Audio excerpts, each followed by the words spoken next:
अज्ञानतिमिरान्धस्य ज्ञानञ्जनशलाकया चक्षुरुन्मीलितं येन तस्मै श्रीगुरुवे नमः।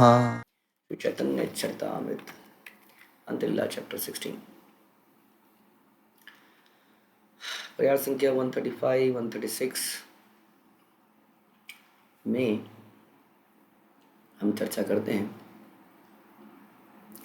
जब चैतन्य महाप्रभु का मन बदल गया,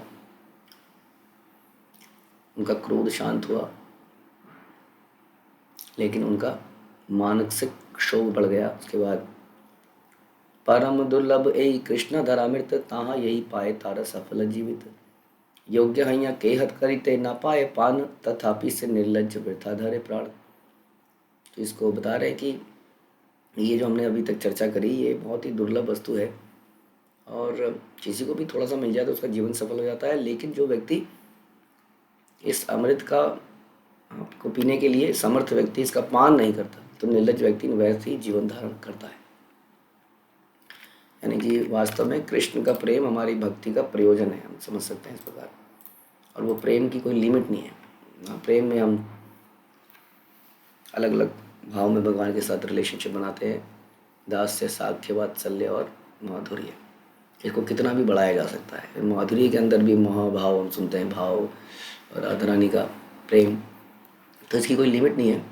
यानी कि जो भी हम टेलीविज़न में इसमें वो इश्क, रोमांस या रिश्ते भाई बहन के या दोस्ती हम नहीं तोड़ेंगे या जो भी रिश्ते हम देखते हैं वो इस पर सुप्रीम रिश्ते के मात्र एक झलक मात्र है।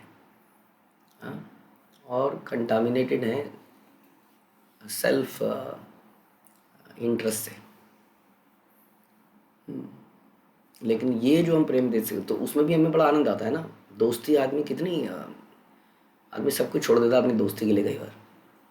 वैसे ही किसी स्त्री से या पुरुष से शादी करने के लिए आदमी घर से भाग के शादी कर लेते हैं, क्या नहीं कर लेते लोग बाद में, चाहे जो भी हो, क्योंकि संसार में वो प्रेम मिल नहीं सकता, ये हम चर्चा कर रहे हैं। लेकिन रस पूरा आता है थोड़े समय के लिए, लेकिन वही प्रेम संबंध भगवान के साथ बनाया जा सकता है। वो सारे रसों का स्वादन हो सकता है। भगवान रुक्मिणी को उठा के ले गए।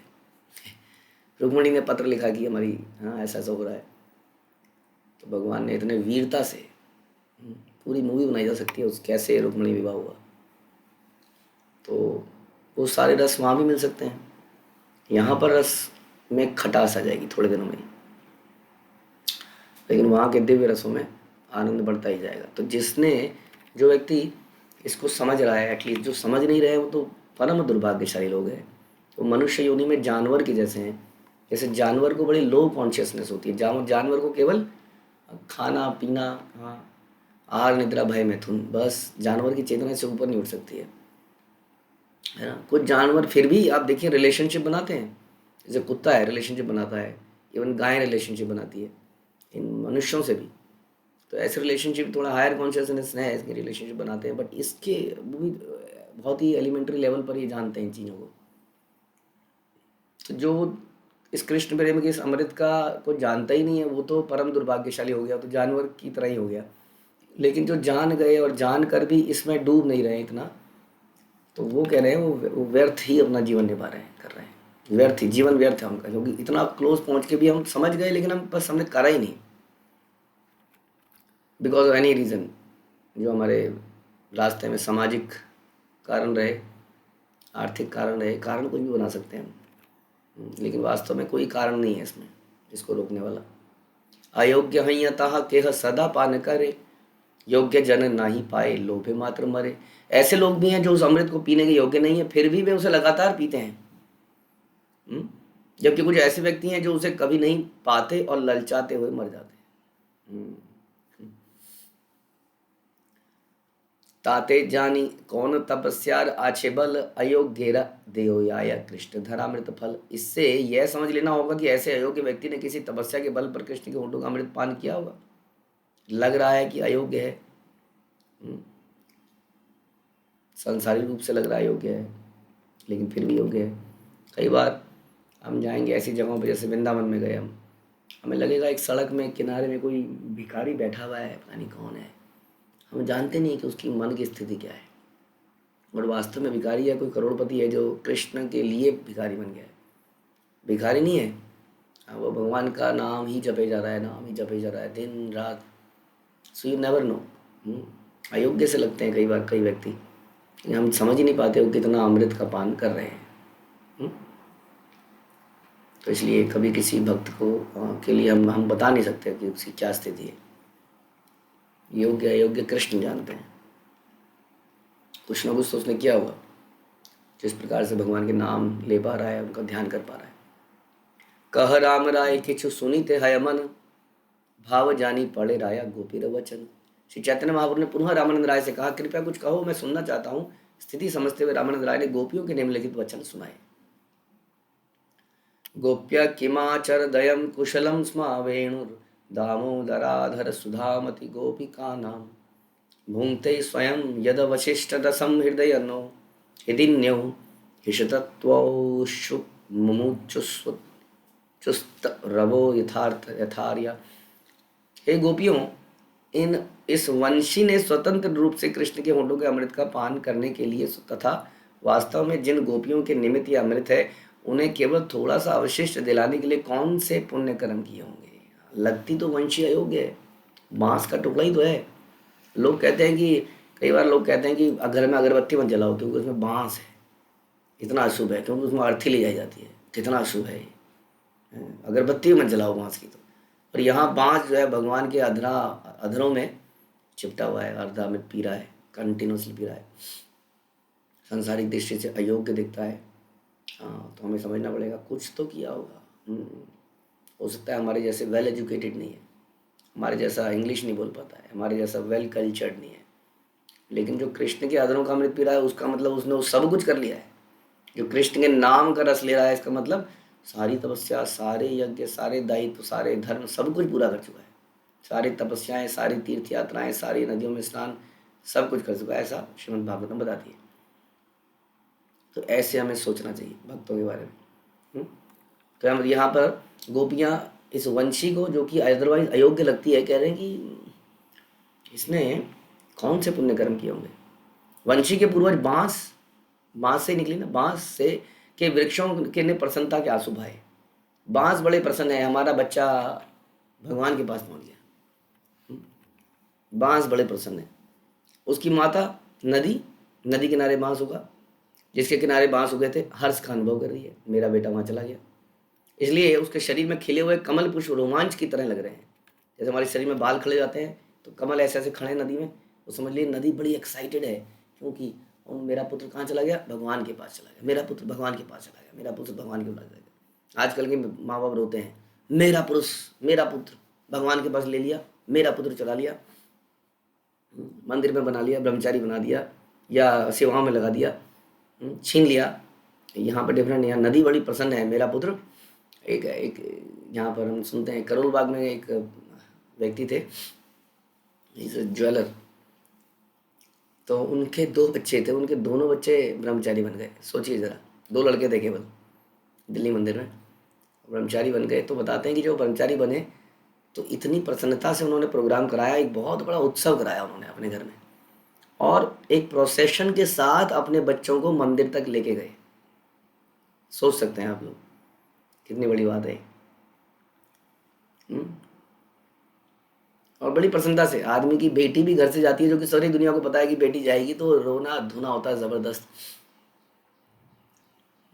वैसा प्रोग्राम किया उन्होंने, शादी जैसा प्रोग्राम किया, और अपने दोनों बच्चों को साथ में गए, एक प्रोसेशन सा गया और उसमें मंदिर में छोड़ के आए। तो ऐसे लोग भी हैं संसार में। हाँ, तो ये ऐसी लोगों की ये नदी की बात बता रहे हैं। बांस और नदी दोनों बड़े प्रसन्न हैं। माता पिता, यानी हमारा बच्चा कहाँ चला गया, भगवान के पास चला गया, अब भगवान उसको अपने हाथों में लिए, तो ये सब खुश हैं बड़े। ये है श्रीमद् भागवतम से लिया गया श्लोक है। यही श्लोक सुनी प्रभु भावाविष्ट हइया, उत्कंठाते अर्थ करे प्रलाप करिया। इस श्लोक का पाठ सुनकर श्री चैतन्य महाप्रभु प्रेम आविष्ट हो गए और अत्यंत चंचल मन से उन्मत्त व्यक्ति की तरह इसका अर्थ ऐसे करने लगे।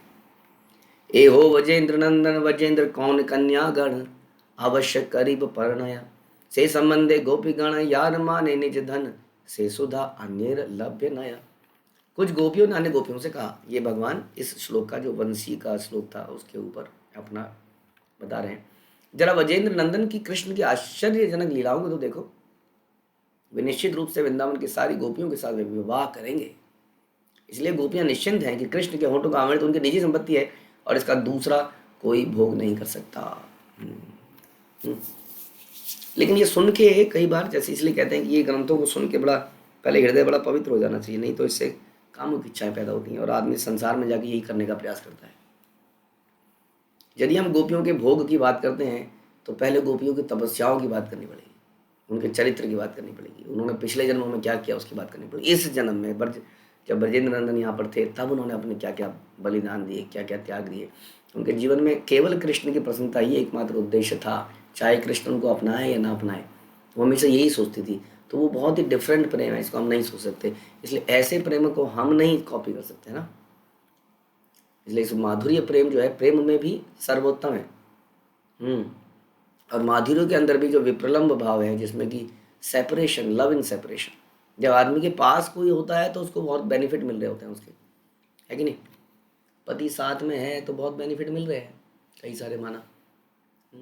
या पत्नी साथ में है तो कई बेनिफिट, लेकिन जब अलग हो गए, हाँ, जैसे कि कई बार एक पति अपनी पत्नी को कहता है तुम्हें नौकरी करनी पड़ेगी, हाँ, घर कैसे चलेगा। और जब वो नौकरी करने लगती है तो उसको बड़ी दिक्कत होने लगती है कि खाना कौन बनाएगा, ये कौन करेगा, वो कौन करेगा। साथ में रहने के बड़े फायदे हैं, लेकिन जो दूर में रहते हुए प्रेम कर पाए, इसका मतलब उसको रास्ता में उसको केयर है उसकी। वो कुछ ही लोक लज्जा से या शर्मा शर्मी में या किसी ऐसे कारण से प्रेम नहीं कर रहा है, तब तो आदमी सामने सामने प्रेम कर लेता है और पीछे जाते ही छूट जाता है प्रेम।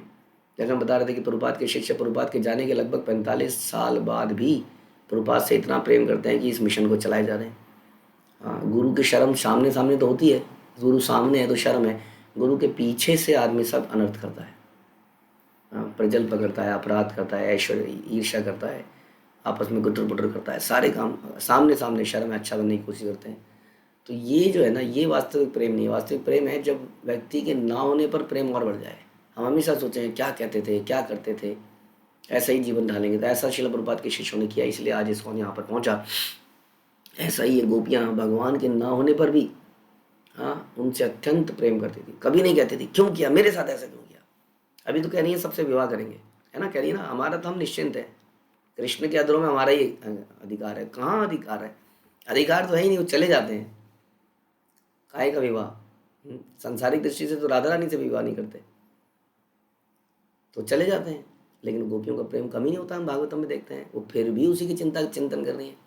हाँ, बीच बीच में राधा रानी के डायलॉग आते हैं, क्यों बात सोचे हम उसके बारे में, जो हमें छोड़ के चला गया। हाँ, वो प्रेम का ही, वो क्या कहते हैं, नाराज़गी है, वो मान है।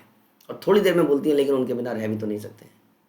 तो वो मिले तो फिर भी नहीं है, केवल उनकी कथाएं, केवल उनकी चर्चाएं, केवल उनकी लीलाएं, बस उन्हीं के साथ रमण करते।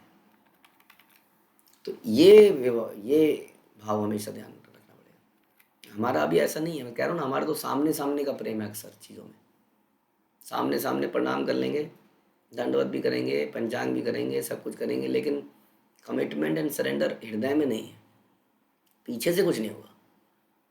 तो वो है जो पीछे से करता है वो असली प्रेम दिखता है, जो कि गोपियों का है वास्तव में।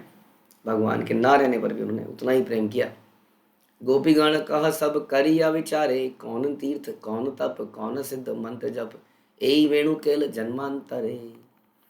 हे गोपियाँ, ठीक से विचार करो, ठीक से विचार करो कि इस वंशी ने अपने विगत जीवन में कितने पुण्य कर्म किए होंगे।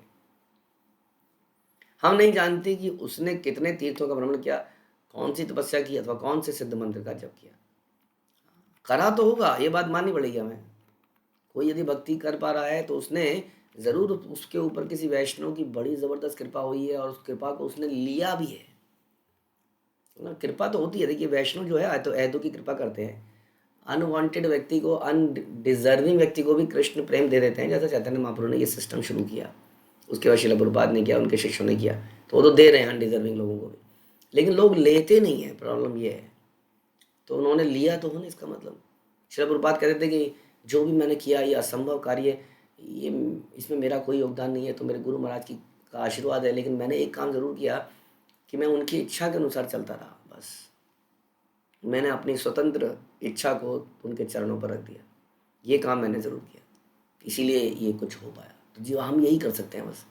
हम जो भी कर रहे हैं उसके ऊपर हमारा कोई जोर नहीं है, that is given by Guru and Krishna. लेकिन हम क्या कर सकते हैं, अपनी विचारों, अपनी इच्छाओं को, अपनी स्वतंत्र इच्छा को चरणों में रख सकते हैं।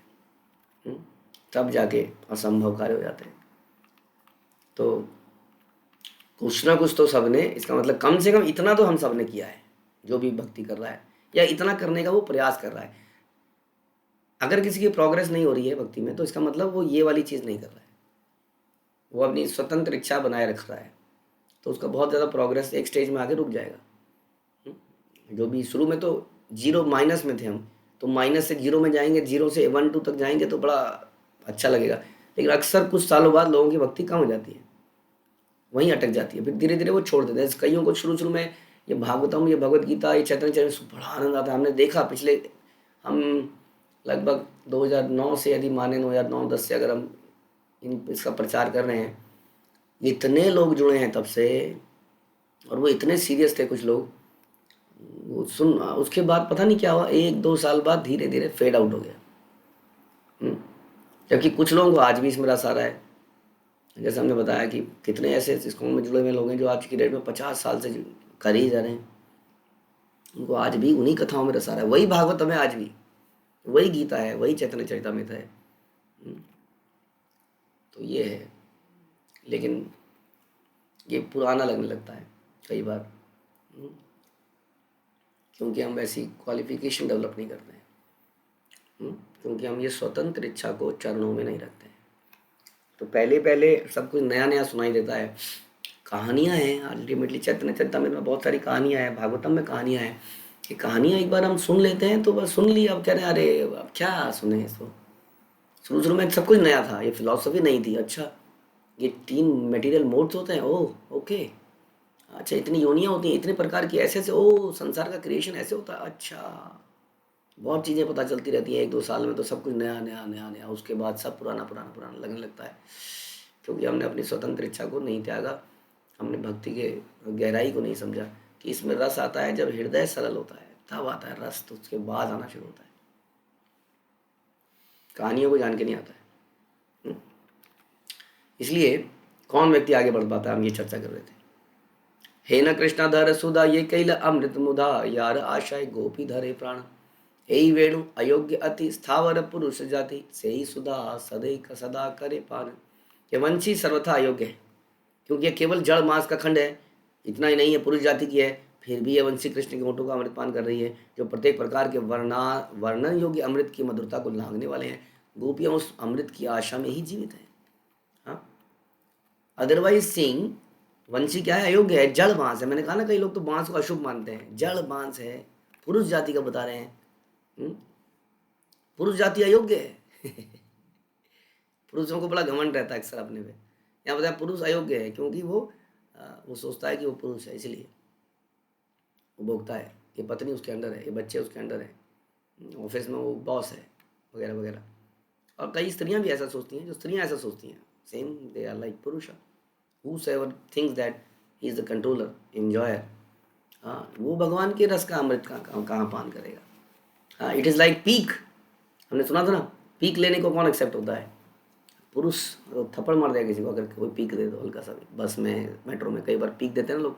किसी ने बाहर पीका और पता लगा किसी आदमी पे गिरा, उसके बाद उसने लगाई बाइक बस के आगे और धमाधम धमाधम।